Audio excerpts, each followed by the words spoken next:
আসসালামু আলাইকুম। দেখেন কত বড় পুকুর।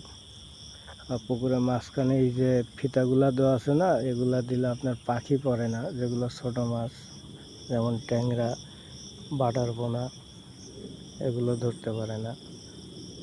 এগুলো সবসময় এমন বাড়ি পারে, পাখি মনে করে কিছু একটা আছে, এই ভয় আর পড়ে না।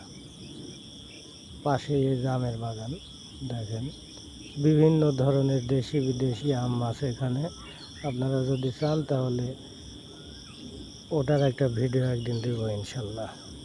দেখেন কত বড় পুকুর আর কত সুন্দর পরিবেশ। এখানে ট্যাংরা চাষ হয়, রুই, কাতল, এগুলো দামি দামি মাছগুলো চাষ হয়। দেখেন কত সুন্দর পরিবেশ।